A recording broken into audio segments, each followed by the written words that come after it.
I'm standing outside of this beautiful Colonial home in the South Hills of Pittsburgh, where we are about to embark on a beautiful project for this awesome family, and we can't wait to show you what it's all about.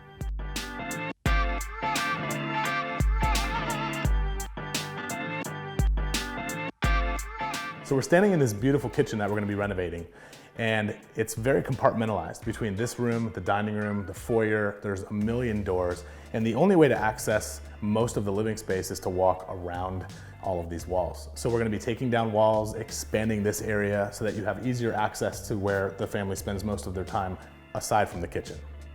And I think the nicest aspect of this new kitchen is going to be the cabinetry, which is going to be inset furniture grade cabinets. It won't look like your traditional pantry cabinets or cupboards as they used to say, just like they currently have right now. That'll really add to the elegance and the charm of this Colonial home.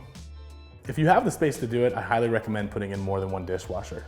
Here in the island, we're going to have a big full-size farm sink, and on either side we'll have full-size dishwashers. It really comes in handy when you have multiple kids. This family has 3 children. I know I have 4, and when we come home from work and our kids seem to use 45 cups a day, it's nice to have the extra dishwasher power to keep dishes clean.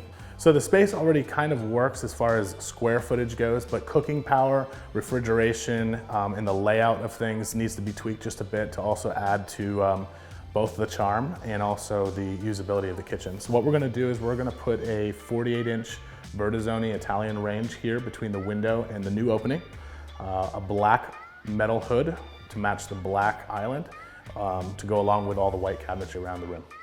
We had to get creative with how we addressed the storage in the pantry with regards to this wall. So we're gonna stretch the cabinetry along that entire wall. We're gonna have 2 large pantries on either end, ceiling to floor pantries, drawers below, doors above, and we're really not going to lose much storage space, but it's going to allow us to push that wall further back and more walking space and sitting space around the new island. So we're going to be losing what used to be the eat-in kitchen table, and instead we're going to have a couple of chairs and a table in front of the new fireplace setup. So while we lost those seats, we needed to find a place for people to gather, so the island needed to stretch long enough to be able to accommodate the family sitting in the kitchen at the island. As you can tell from the beautiful weather that we are experiencing today, this is pretty common in Pittsburgh. And if you have the opportunity to cover a space and add some heat so that you can extend the time that you can spend outdoors, all the better. In this case, what we're gonna do is we're gonna put a metal standing seam roof here, covering this beautiful patio that they had put in previously. We'll have an 8-foot wide custom fireplace with TV and seating area, a custom kitchen, which is just on the other side of the existing kitchen through that window, as well as the bump out that you'll see here, along with the dining area, and now you can spend a lot more time in this beautiful space. The most amazing part of this project is going to be all the details and all of the custom moldings and trim and the custom elements that Max and our team of carpenters are going to be doing. So follow this project and follow the journey as we show you all of the unique pieces that make this home absolutely stunning when we're all done.